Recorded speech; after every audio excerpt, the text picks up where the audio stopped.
Doing a quick review here on the Backfire Zealot S. Had this board for about a year and a half, 2 years now.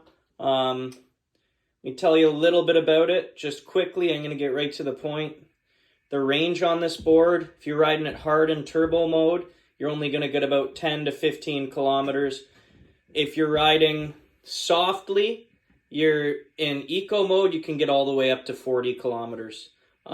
What kills this battery the most is riding uphill in turbo mode with the throttle maxed out. That's going to kill this board very quickly.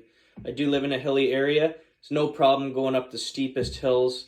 Even in Blue Mountain, where I live in Ontario, there is a hill that wraps around the side of the ski mountain. I climbed all the way up that mountain, only draining, I think it was about 50% of the battery. It's about 3 kilometers from the bottom to the top, but the incline is very aggressive.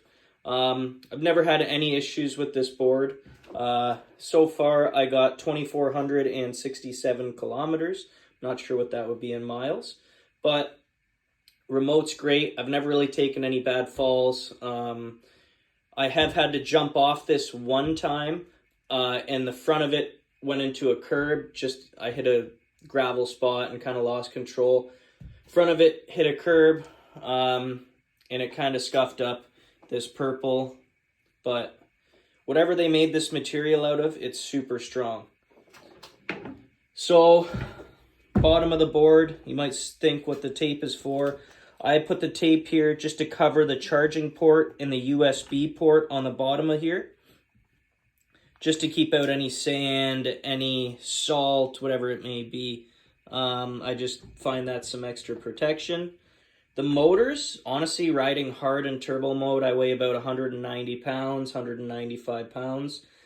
Riding hard the whole time in turbo till empty. The motors, they get hot, but not hot to the point where you can't touch them. So that's a big deal for me. I don't like boards that overheat. I found that with some of the Evolve boards. My Evolve board, I got rid of it because I had overheating issues on the motors. And no other board, honestly, compares to this spec-wise. This will do on a full battery about 48 kilometers an hour. I can almost get to 50, not quite. Anything below 70% battery, it drops down to about 45. Anything under 40% battery, it drops down to about 43, 41, in around there, in turbo mode, mind you. Yeah, single kingpin trucks. Honestly, super stable for high speeds. I got them pretty tight right now just because I'm a speed demon. Did a few upgrades on this board.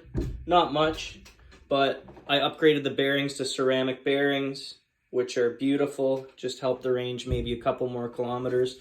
I also got these on Amazon just because I read some horror stories of people who ride sidewalks a lot, which I kind of do because I just like staying out of the way of traffic. These bolts pulling through the board, after like a year or two of use, people would be falling off at high speeds when they hit a crack due to the bolts pulling through. So I bought these, went to the local nuts and bolts store, got longer bolts and nuts, so that would fit. Other upgrade I also did was just a riser here, a rubber riser, just to help with some of the vibration.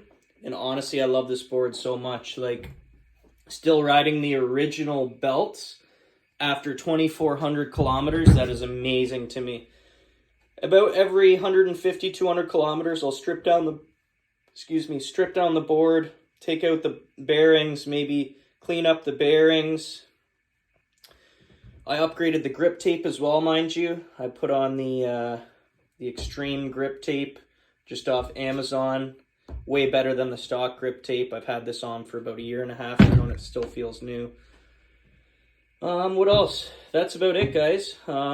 Stay safe out there, wear your helmet, and honestly, around the $1,000 Canadian price point, you're not going to find a better board than this. Anyways, cheers.